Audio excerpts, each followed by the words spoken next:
엊그제 교회에서 저 시내 쪽으로 나가면서 롯데마트 앞에 그 지하도 내려가는 쪽, 여러분에서 이제 오시는 쪽이겠죠. 거기 가다가 길거리에 아파트 분양을 위한 프랜카드를 붙여놓은 걸 보았습니다. 와서 집을 사라 이거죠.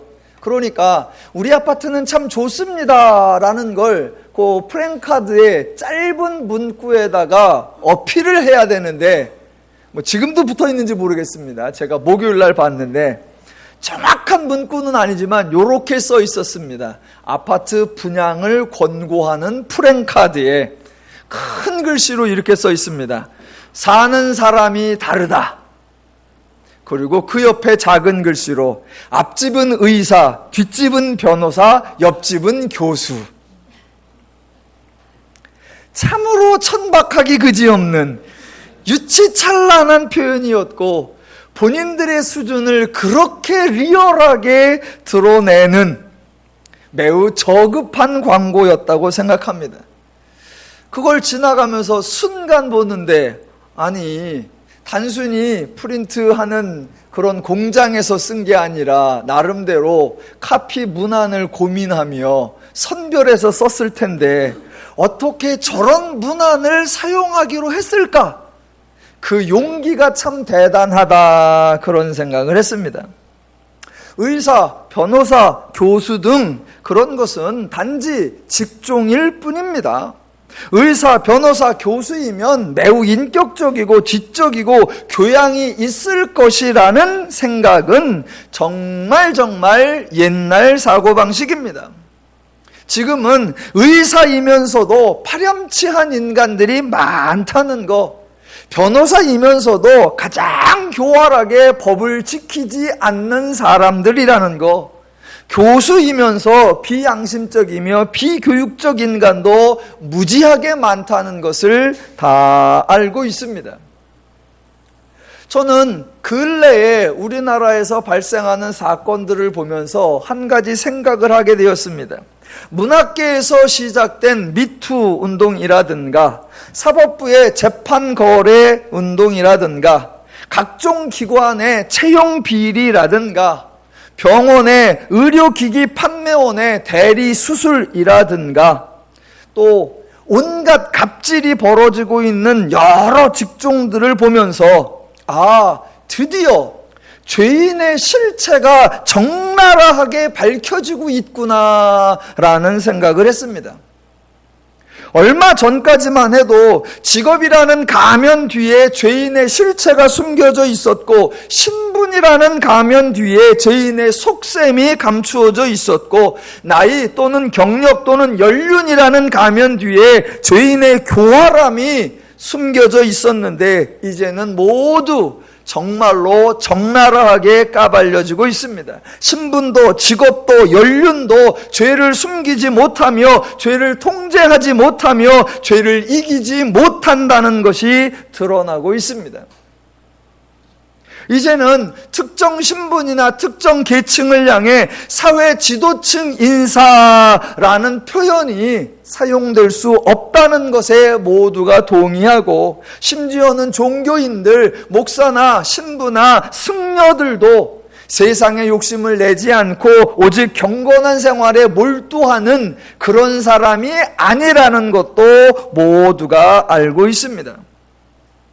기독교에서 수십 년 또는 수백 년 또는 수천 년 전부터 수도 없이 반복하여 인간은 죄인이다라고 선언해도 대부분 믿지 않았는데, 이제는 사람들 스스로 인간은 죄인이다라고 지적하고 있습니다.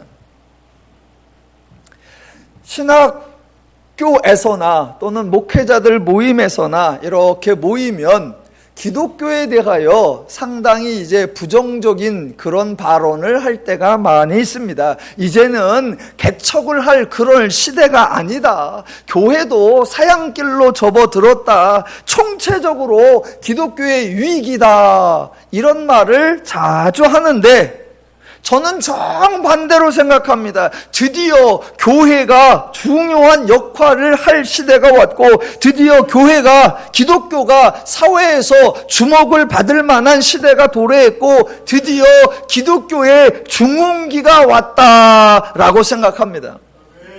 왜냐하면 역사 이래 죄인의 실체가 이렇게 적나라하게 드러난 적이 없기 때문입니다.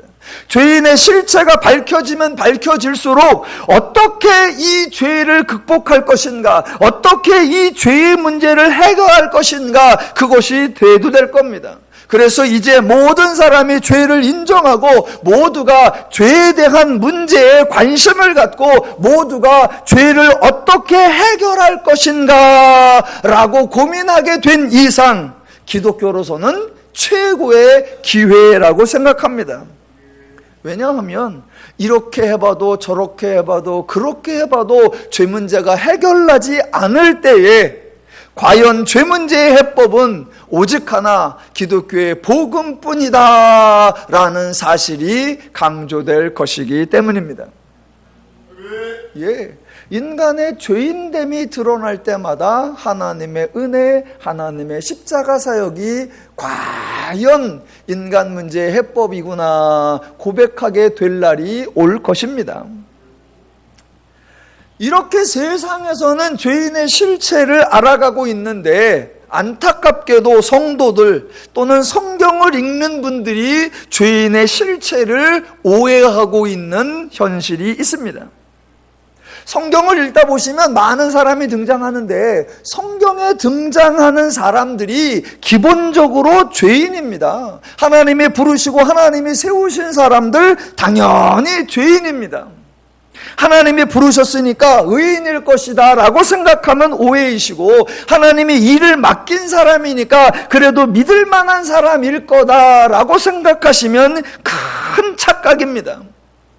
다른 사람은 몰라도 제사장이나 선지자라는 직분을 가진 사람들이라면 경건한 사람들, 신실한 자들, 오직 여호와만을 위해 자신의 삶을 희생하는 사람들일 거다라고 생각하면 정말 큰 오해입니다. 그런데 너무나 많이 성경의 등장인물들을 오해하시고 성도들만 오해하는 것이 아니라 많은 목회자들도 오해를 하십니다. 그래서 많은 목회자들이 성경의 인물들을 중요한 인물, 우리 삶의 모델이 될 만한 삶을 산 인물들로 생각합니다. 그러니 당연히 그 인물들에게서 배울 것이 많고 본받을 것이 많고 닮을 부분이 많다고 생각해서 그들의 마음, 태도, 각오, 열정, 원리, 방법들을 설명하며 우리도 그렇게 하자, 우리도 그렇게 해서 그들처럼 복을 받자, 우리도 그런 사람이 되자라고 설교를 해왔던 것입니다. 저는 그것이 오해라는 것입니다. 성경을 이렇게 읽어보시면, 성경에 특별히 구약에 보시면 너희는 이 사람을 본받으라 라는 말이 단 한 번도 없습니다. 하나님께서 어떤 사람을 예를 들면서 이 사람에게 배우라, 저 사람처럼 행동하라, 저들과 같은 복을 받으라 그렇게 말한 적이 단 한 번, 단 한 구절, 단 한마디도 없습니다. 차라리 구약의 잠언에 가면 이런 구절이 나옵니다. 개미에게 가서 그가 하는 것을 보고 지혜를 얻으라. 이런 표현이 있어요. 개미를 보고 개미한테 지혜를 얻으라 그런 말은 나와도 아브라함에게 배우라, 모세와 여호수아를 본받으라, 너희가 다윗과 같아지기를 원하노라 그런 표현 성경에 한 구절도 없다는 겁니다. 나중에 신약에 가면, 그것도 서신서에 가면 바울이 이런 말을 하죠. 내가 그리스도를 본받은 것 같이 너희는 나를 본받으라 라고요.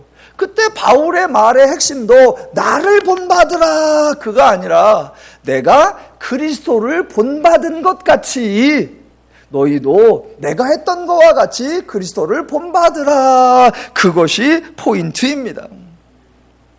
그러니까 성경에 모든 사람이 아무리 하나님께 부름받고 쓰임받은 사람이라도 죄인이다라는 그 실체를 꼭 기억하셔야 합니다. 오늘 한 번 더 확인해 보겠습니다. 23장 1절.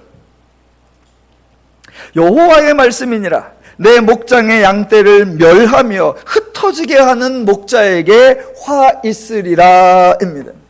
여기에 등장하는 목자가 하나님이 부르시고 세우신 그런 목자가 아닙니다. 그냥 이스라엘에서 스스로들 자칭 지도자, 자칭 리더, 자칭 책임자, 자칭 대표라고 하는 왕일 수도 있고 관료들일 수 있고 장군일 수 있고 방백일 수 있는 자칭 사회 지도층 인사들, 말로는 사회 지도층 인사인데 내용으로는 사회 죄악층 인사들, 그러니까 한다는 일이 양떼를 먹이며 보호하는 것, 그것이 아니라 양떼를 멸하며 흩어지게 하고 있습니다. 2절에 또 나오지요. 그러므로 이스라엘의 하나님 여호와께서 내 백성을 기르는 목자에게 이와 같이 말씀하시니라. 너희가 내 양떼를 흩으며 그것을 몰아내고 돌보지 아니하였도다 입니다. 1절과 2절을 읽다가 여러분이 밑줄을 치고 싶다 그러면 어디에다 치셔야 되느냐? 내 목장의 양떼, 내 백성, 내 양떼, 거기에 치셔야 합니다. 목자들이 양떼를 멸하며 흩어지게 하고 목자들이 양떼를 흩으며 그것을 몰아내고 돌보지 아니하고 있습니다. 왜? 양들이 그 목자의 양이 아니기 때문입니다. 하나님은 그 목자들을 책망하십니다. 왜? 그 양떼들이 하나님의 백성, 하나님의 소유이기 때문입니다.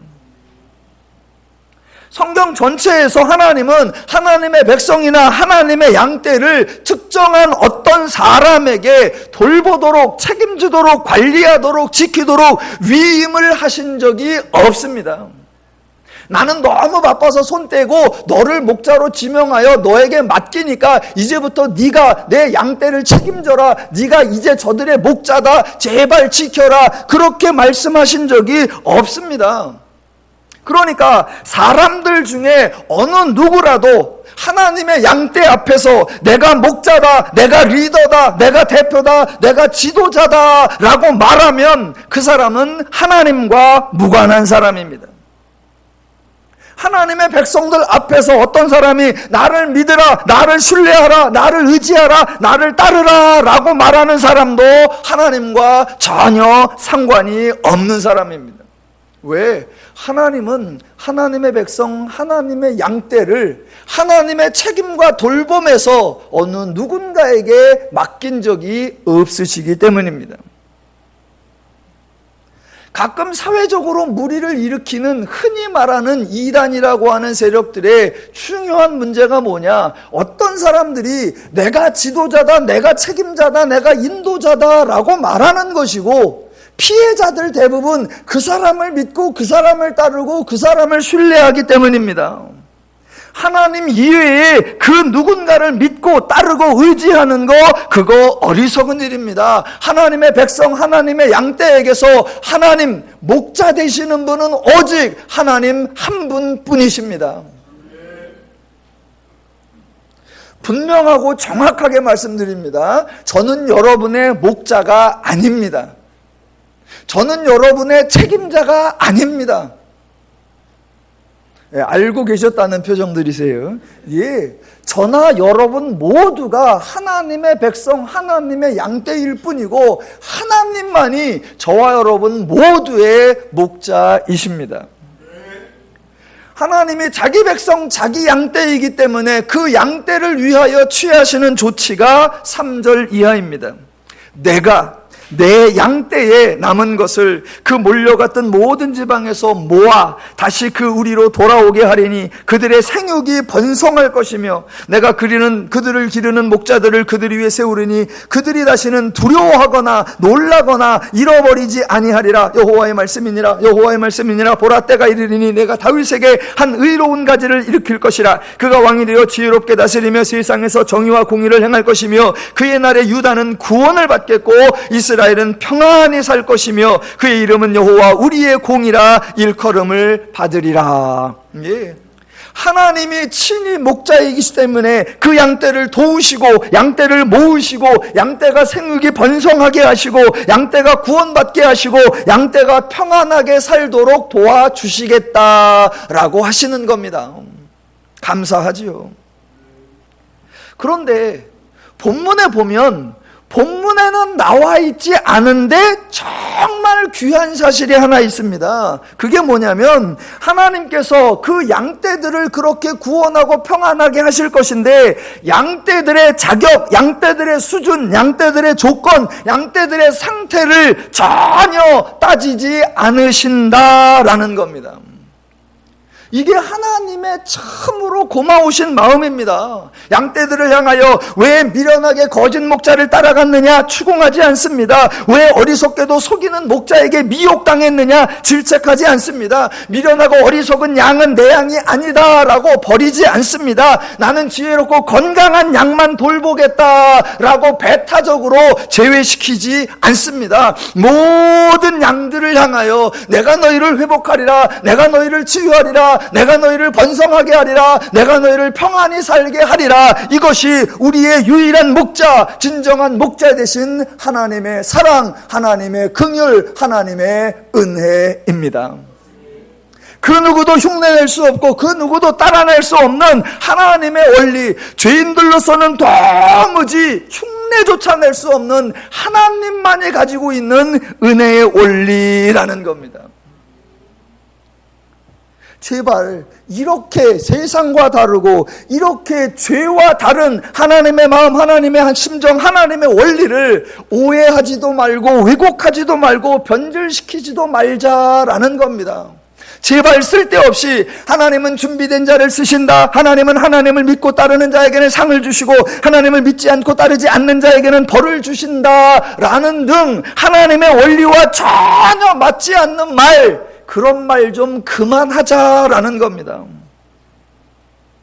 정반대로 세상은 다 그렇게 하는데 하나님은 죄인에게 묻지도 따지지도 아니하시면서 사랑과 자비와 긍휼을 베푸시는 놀라우신 분이구나라고 깜짝 놀래며 그 은혜를 받았을 때 감격하고 감사하는 것, 그것이 기독교의 원리입니다.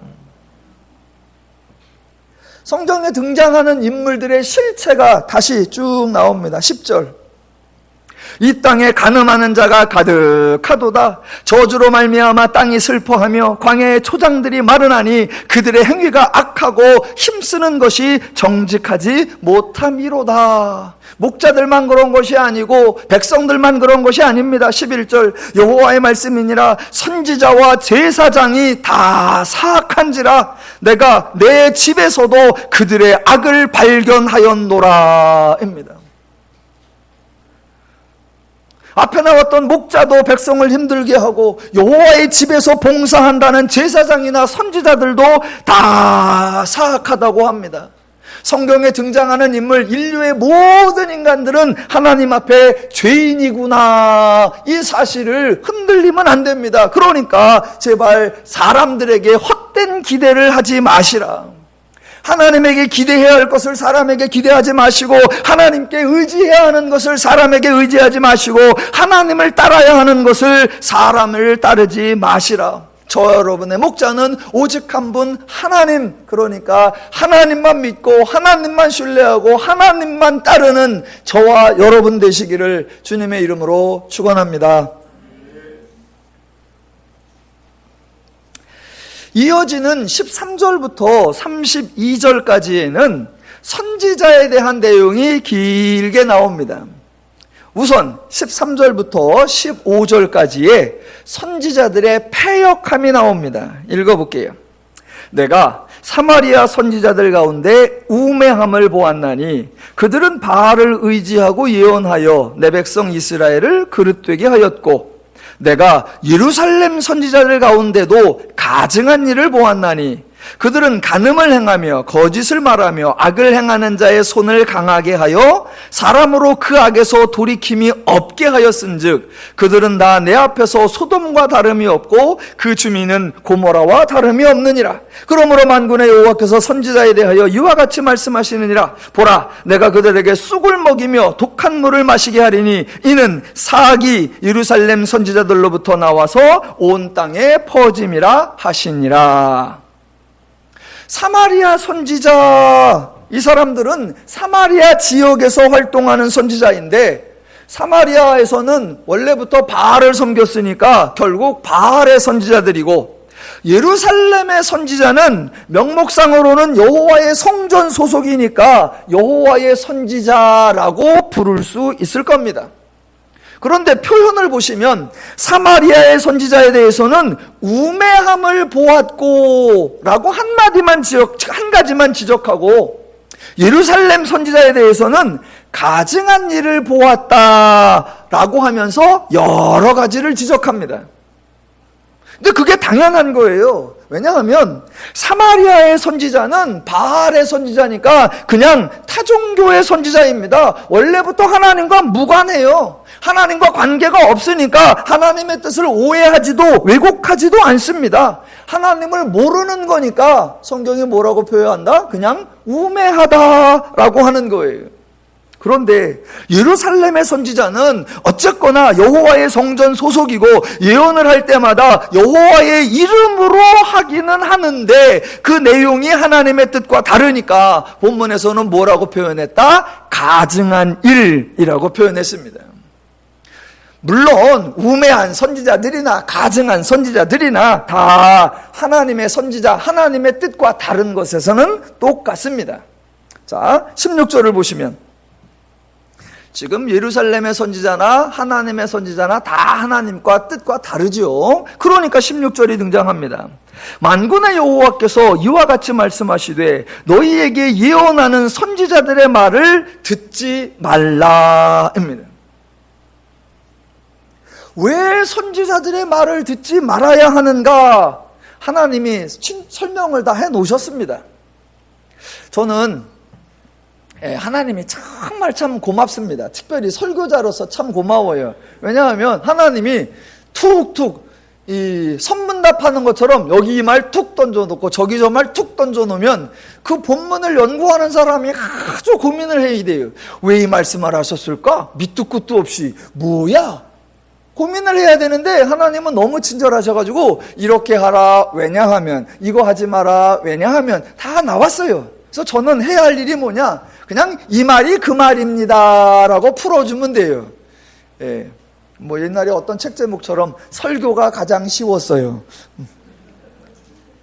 자, 선지자들의 말을 듣지 말라라고 합니다. 왜 듣지 말아야 하느냐? 그 이유가 16절 중간에 나와요. 이렇게 나옵니다. 그들은 너희에게 헛된 것을 가르치나니 그들이 말한 묵시는 자기 마음으로 말미암은 것이요 여호와의 입에서 나온 것이 아니니라. 항상 그들이 나를 멸시하는 자에게 이르기를 너희가 평안하리라 여호와의 말씀이니라 하며, 또 자기 마음이 완악한 대로 행하는 모든 사람에게 이르기를 재앙이 너희에게 임하지 아니하리라 하였느니라 입니다. 여기에서 중요한 핵심이 뭐냐면 선지자들이 말한 예언이나 묵시가 하나님께로부터 난 것이냐 아니면 자기 마음으로부터 난 것이냐 이겁니다. 이게 굉장히 중요합니다. 왜냐하면 하나님은 지금 하나님의 영광, 하나님의 존귀, 하나님의 찬송, 하나님의 거룩, 거기에 관심이 있는 것이 아니라 사람의 치유, 사람의 회복, 사람의 평안히 사는 거, 거기에 관심이 있는 겁니다. 하나님이 사람들의 선지자들의 말을 듣지 말라. 왜? 왜 내 허락 없이 말했어? 라고 따지는 게 아니고 왜 내 뜻과 다른 말을 했어?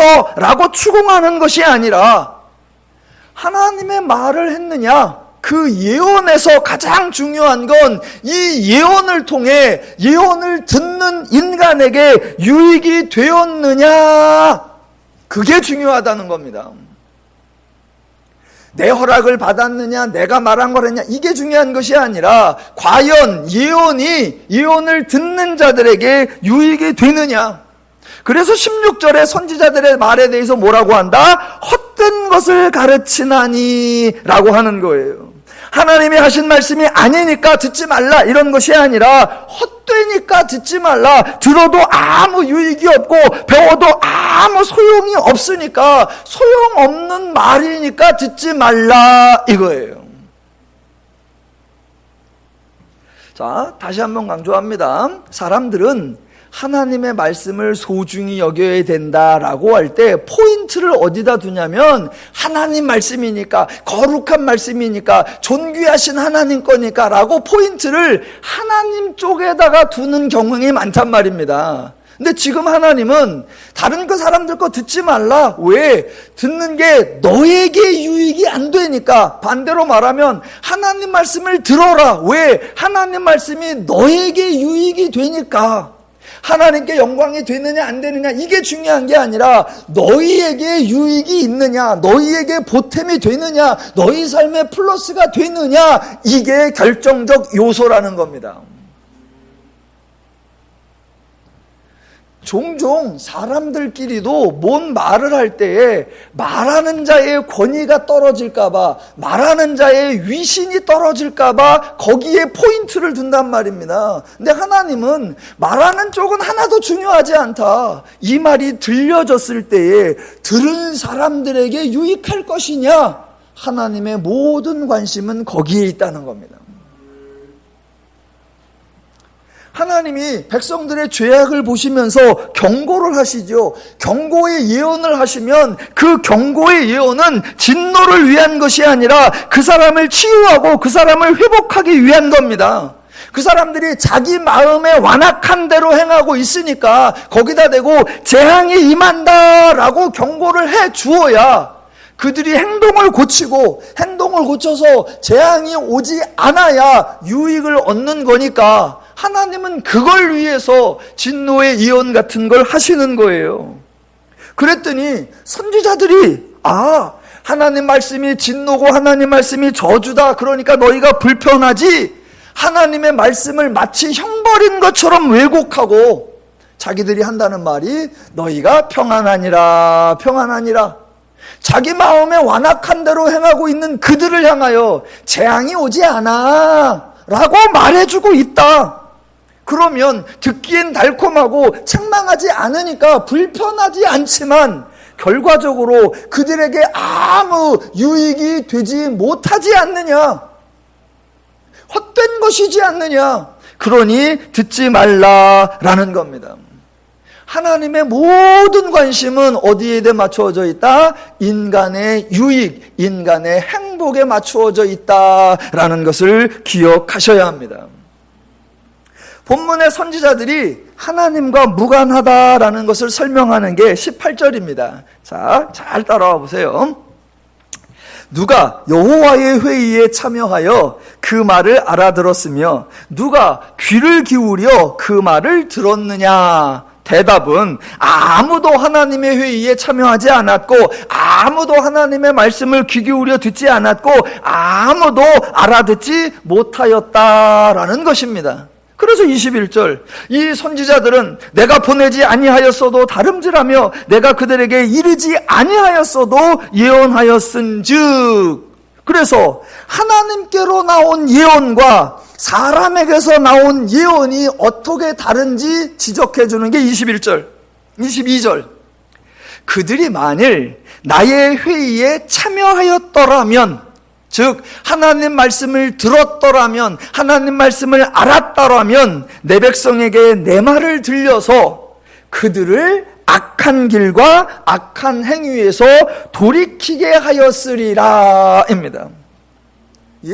하나님 강조의 포인트가 그거예요. 내가 말을 하면, 내가 예언을 하든 약속을 하든 선포를 하든 하나님이 말씀하시는 모든 것은 결국은 어떻게 되는 거다? 죄인들로 하여금 악한 길과 악한 행동에서 돌이키게 하는 것이다. 그래야 그들이 재앙을 받지 아니하며, 그래야 그들이 회복되고 평안한 삶을 살 수 있으니까.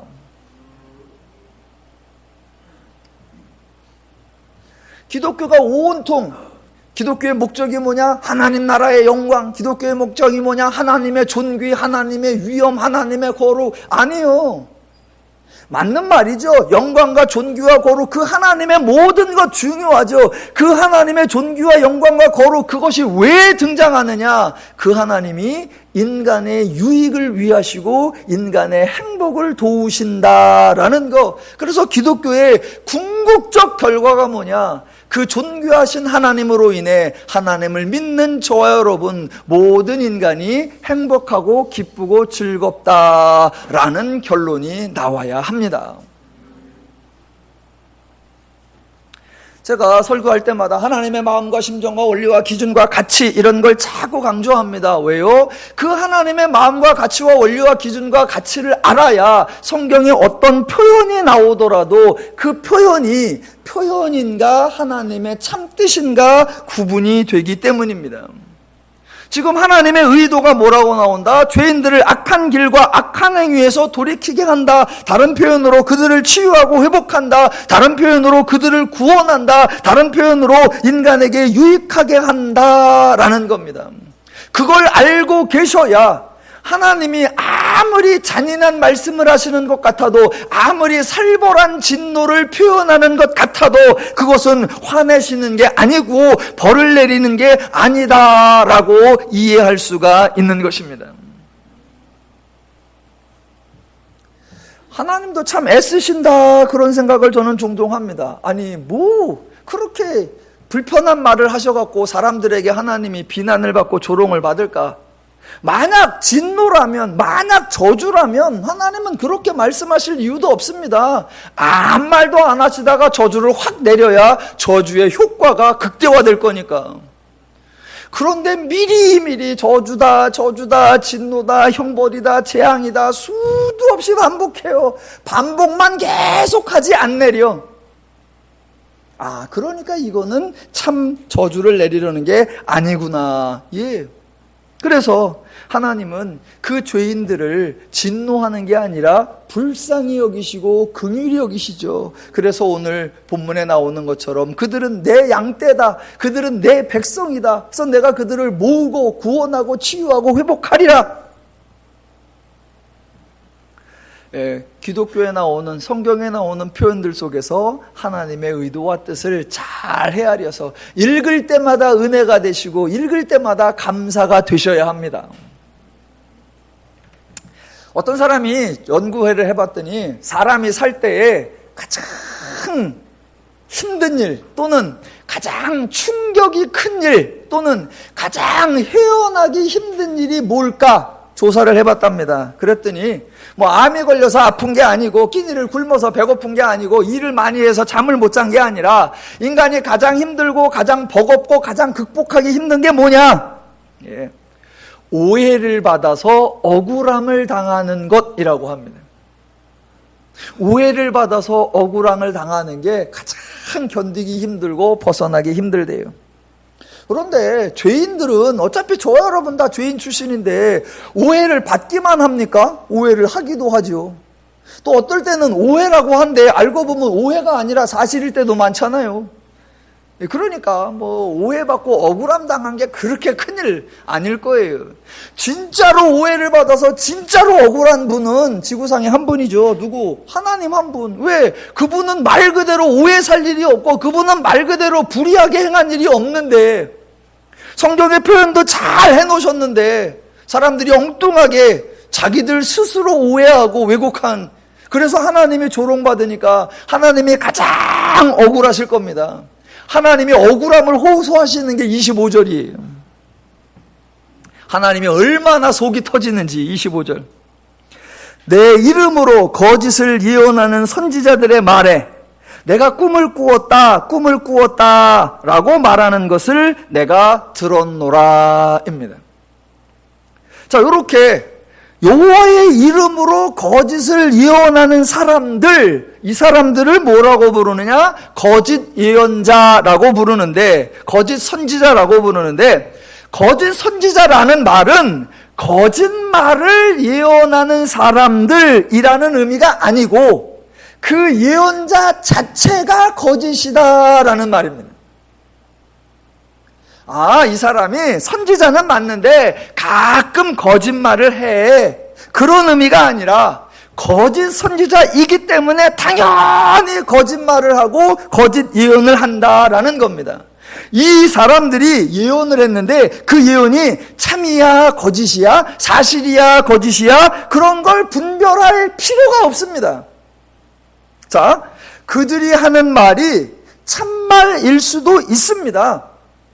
하는 말이 옳은 말, 팩트적으로 사실인 것도 있어요. 그래도 그들은 거짓 예언자입니다. 왜냐하면 애초에 하나님이 보내지 않은 자들인데 하나님의 말씀을 주지 않았는데 여호와의 이름으로 예언을 하고 있기 때문입니다.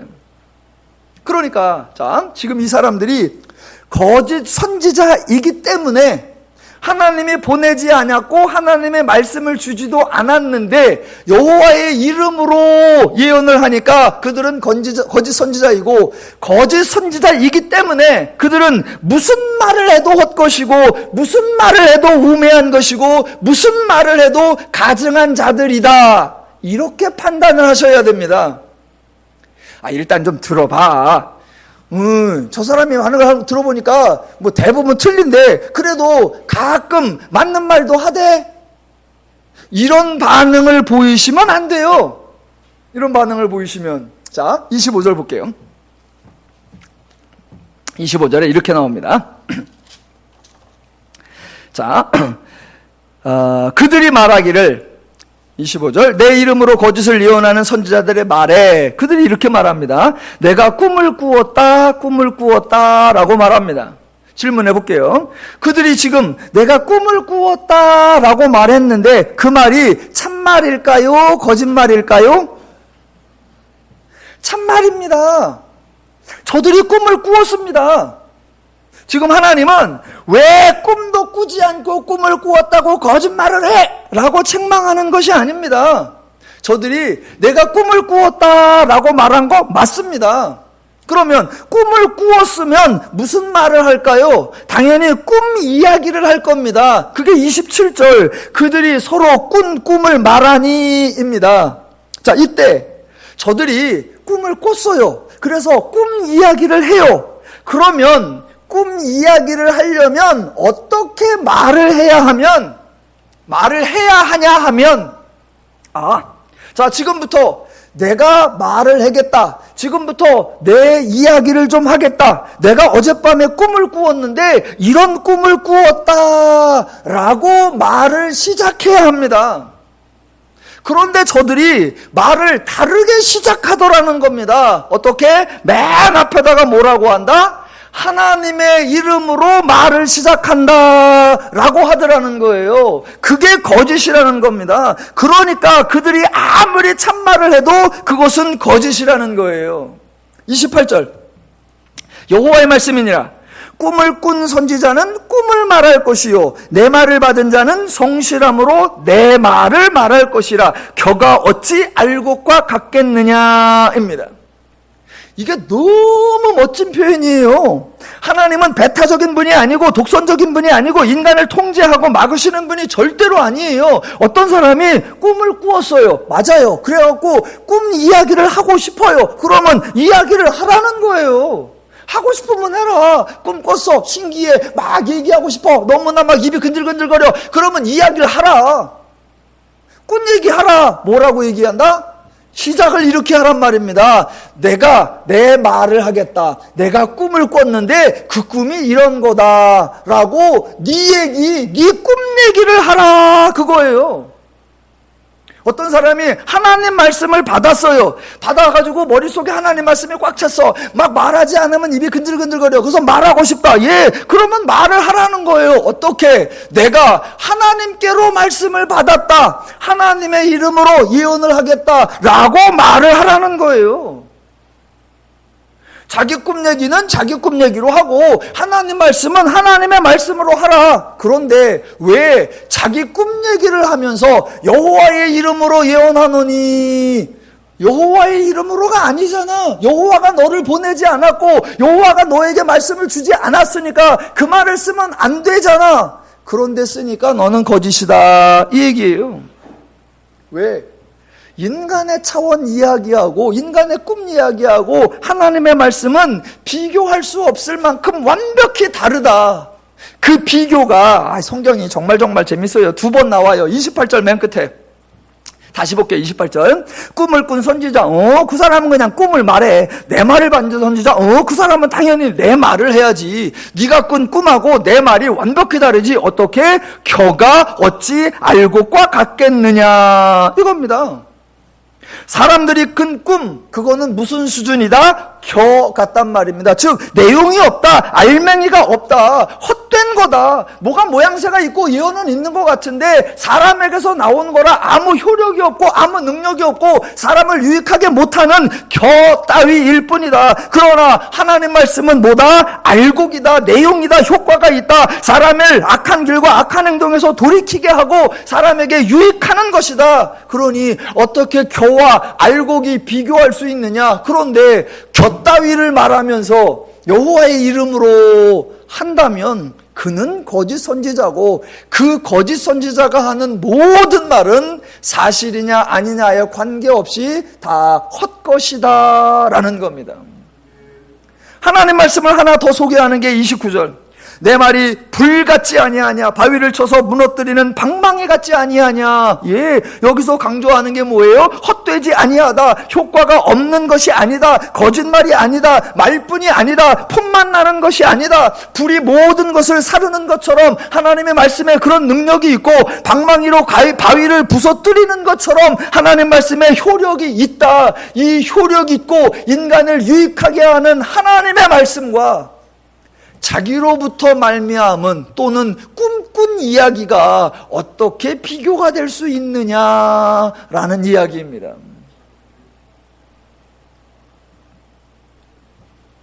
저는 설교 중에 여러분이 제 설교의 특징을 보셨는지 모르겠지만 하나님 말씀을 푸는 거 외에는 딴 얘기를 하나도 안 해요. 그 유명한 칸트가 말하기를 키에르케오르가 어쩌고 저쩌고 윤동주의 시에 의하면 어쩌고 그런 얘기를 한마디도 안 해요. 왜? 인문학 얘기 다 동원돼봤자 누구 얘기다? 죄인들 얘기예요. 죄인들 얘기. 사회학자들이 말하는 막스 베버가 어쩌고 브루디가 어쩌고 뭐 자크엘룰이 어쩌고 아무거나 다 갖다 붙여도 인간의 모든 얘기들의 결론은 뭐다? 죄인들 이야기에 불과해요. 그건 뭐하러 나열을 해요? 확인하고 가셔야 되겠네요. 저 그 사람들 알아요. 우리 목사님은 무식해. 그저 성경만 알아갖고 할 줄 아는 게 성경뿐이요. 알아요. 알아. 저도 영어도 가끔 쓸 줄 알아요. 알아요.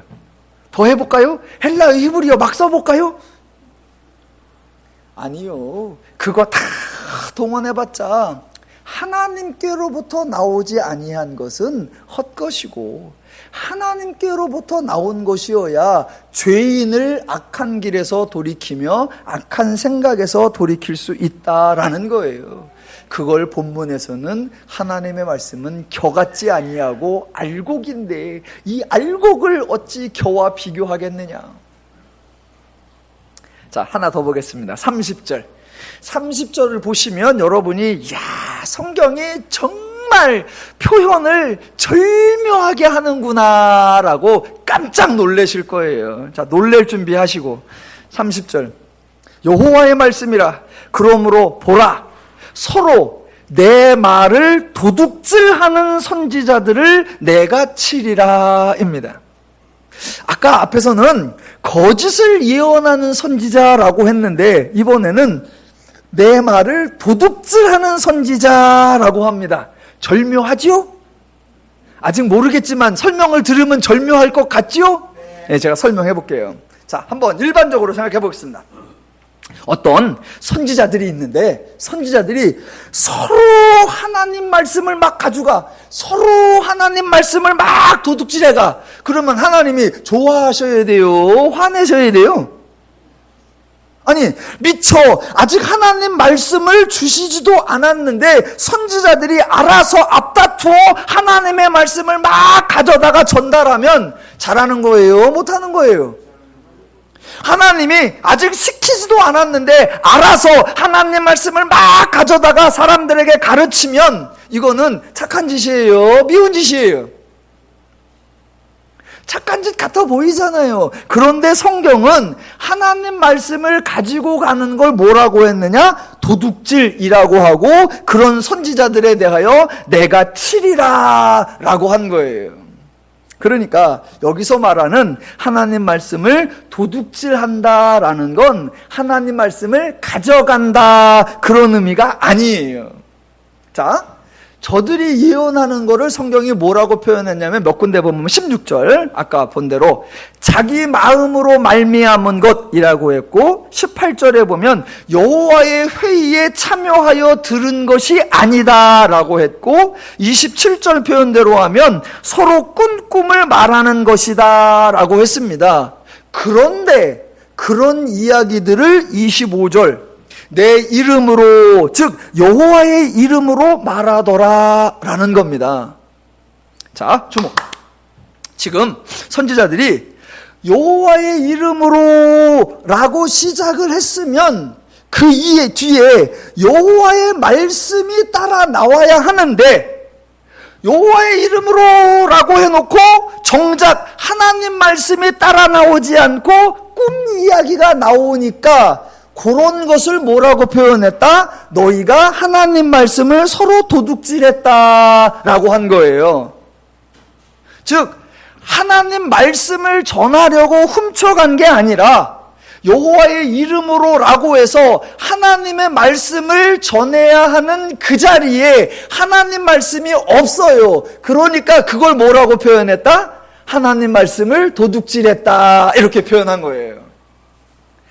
아, 나만 절묘한가?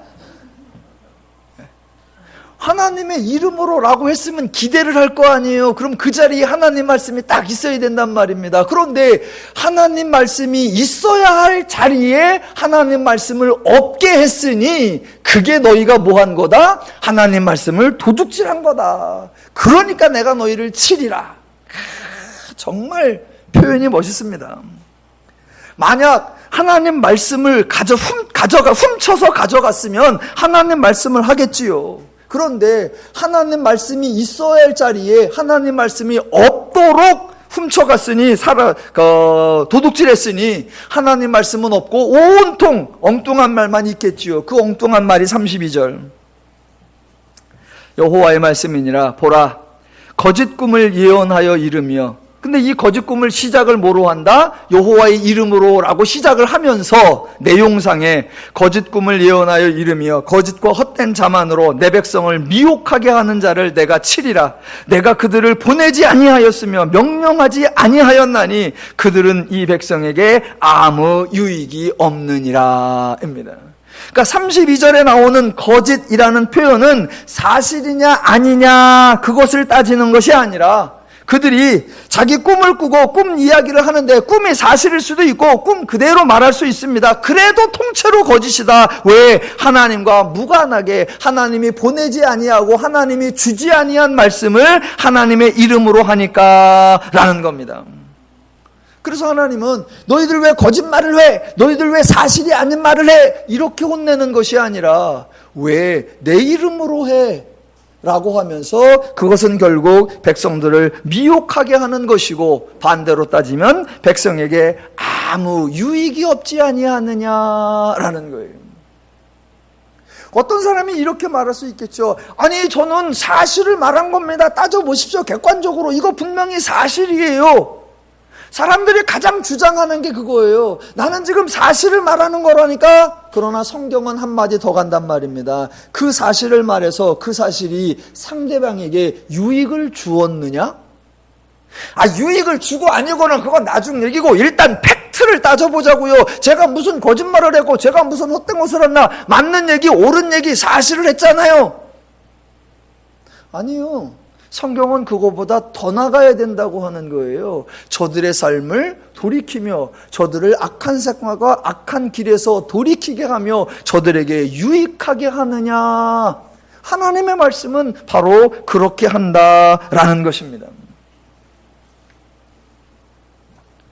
자, 예레미야 23장의 전반부에서는 양떼를 돌보지 않는 목자 이야기가 나왔고, 후반부에서는 거짓을 예언하는 선지자와 하나님 말씀을 도둑질하는 선지자가 나왔습니다. 이런 얘기가 나오면 또 사람들은 엉뚱한 대조를 해요. 성경에 두 가지 종류가 있습니다. 하나는 참 목자가 있고 거짓 목자가 있습니다. 지금 여러분이 다니는 교회의 목자는 참 목자이십니까? 요거 요새 맨날 쓰는 데 있죠. 그 새하늘과 새 땅 하는 애들, 걔들이 늘 하는 게 그거죠. 참 목자, 거짓 목자. 여러분의 목자는 지금 다 거짓입니다. 참 목자는 그 이씨 선생님이십니다. 그러니까 늘 참 목자, 거짓 목자를 나누어요. 아니요. 인간 중에는 참 목자, 거짓 목자가 아니라 아예 목자가 없습니다. 인간 중에는 목자란 없고, 하나님의 백성, 하나님의 성도들에게 목자는 오직 누구뿐이시다? 하나님 뿐이세요. 오늘 본문에 거짓을 예언하는 자, 하나님 말씀을 도둑질하는 선지자가 나옵니다. 그랬더니 사람은 또 이렇게 나오죠. 선지자에도 두 종류가 있습니다. 거짓을 예언하는 선지자, 참을 예언하는 선지자, 거짓 목 선지자와 참 선지자가 있습니다. 아니요, 성경은 그런 말을 하지 않아요. 오늘 본문에서도 저희들이 하는 말이 거짓말이냐 참말이냐 이것을 따지는 것이 아닙니다. 저들에게 하는 그 헛되고 무익한 것과 인간을 유혹하게 하며 인간을 변화시키는 하나님의 말씀, 그 말씀을 대조하는 거지, 저가 참 선지자냐 저가 거짓 선지자냐 그런 걸 논하지 않습니다. 왜? 죄인 중에는 참 선지자, 거짓 선지자가 없어요. 모두에게 어느 누구라도 불러서 하나님이 말씀하시고 하나님이 보내시면 그는 뭐다? 참 선지자예요. 그래서 그 사람이 누구냐라는 걸 따지는 것이 아니라 그가 전하는, 그가 여호와의 이름으로 전하는 그 말씀이 우리에게 유익하며 우리를 새롭게 하며 우리를 평안하게 하느냐, 성경은 그것을 강조하는 것입니다. 그러니까 저와 여러분은 저 사람이 믿을 만한 사람이냐 아니냐, 저 사람이 목자냐 아니냐, 저 사람이 선지자냐 아니냐, 그걸 따지는 것이 아니라 오직 하나, 우리의 목자 되시는 하나님과 우리를 변화시키는 그 하나님의 말씀, 그 한 가지만 따라야 할 줄로 믿습니다. 제가 설교를 합니다. 여러분이 잘 들어주셔서 감사하고 시시때때로 아주 적절하게 아멘으로 격려해 주셔서 정말로 감사합니다. 그러나 여러분은 저의 설교를 들은 것이 아니어야 하고 여러분은 저를 따르시면 안 됩니다. 저나 여러분 모두 하나님의 말씀을 전하고 들은 것이어야 하고 저와 여러분 모두 하나님 말씀을 따라야 할 줄로 믿습니다. 성경은 저와 여러분에게 하나님 말씀을 듣고 하나님의 말씀을 따르라 라고 말합니다. 왜냐? 하나님 말씀만이 인간에게 유익을 주기 때문입니다. 인간에게 유익을 주는 소식을 무엇이라고 합니까? 복음이라고 합니다. 그래서 기독교는 고난의 종교가 아니라 행복의 종교이고, 희생의 종교가 아니라 기쁨의 종교이고, 훈련받고 연단받는 종교가 아니라 은혜를 체험하는 종교이며 누리는 종교입니다. 하나님으로 인해 하나님의 풍성한 복락을 누리며 사시기를 주님의 이름으로 축원합니다.